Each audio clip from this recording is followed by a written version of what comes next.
সকল নির্বাচন একসাথে করাও সম্ভব নয়, আবার সকল স্থানীয় সরকার নির্বাচন একসাথে করা সম্ভব নয়। ২০ তারিখ থেকে আপনারা জানেন যে ভোটার তালিকা হালনাগাদ এবং যাচাইকরণ প্রক্রিয়া বাড়ি বাড়ি গিয়ে শুরু হবে।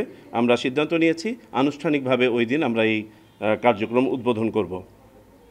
আর সর্বশেষ যে বিষয়টি আলোচনা হয়েছে সেটি হচ্ছে সাম্প্রতিক সময়ে আপনারা দেখেছেন মাননীয় প্রধান নির্বাচন কমিশনার মহোদয় দুদিন আগে আপনাদের মিডিয়াতে বলেছেন, আমরা পত্রপত্রিকার মাধ্যমে দেখতে পাচ্ছি যে কেউ কেউ একই সাথে সকল নির্বাচন করার বা সকল স্থানীয় সরকার নির্বাচন একসাথে করার পক্ষে বিপক্ষে মত দিচ্ছেন।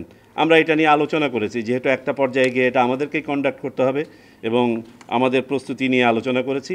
আমরা সংশ্লিষ্ট সকল আমাদের অনুবিভাগের ফিডব্যাকের আলোকে যেটা বুঝতে পেরেছি, এটা আসলে বাস্তবসম্মত প্রস্তাব নয়, এটা সম্ভব নয়। সকল নির্বাচন একসাথে করাও সম্ভব নয়, আবার সকল স্থানীয় সরকার নির্বাচন একসাথে করা সম্ভব নয়।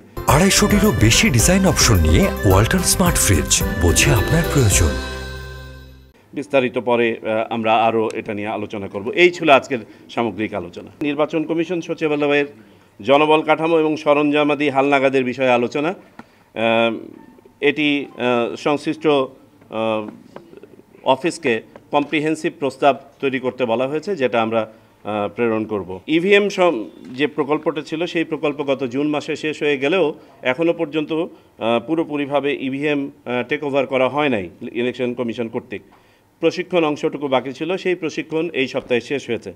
এমত অবস্থায় ইভিএমের ভবিষ্যতে কী ব্যবহার হবে না হবে সেগুলো আমরা জানি না। আমরা জানি সংস্কার কমিশনের মাধ্যমেও কিছু প্রস্তাবনা এটার ব্যাপারে আসতে পারে।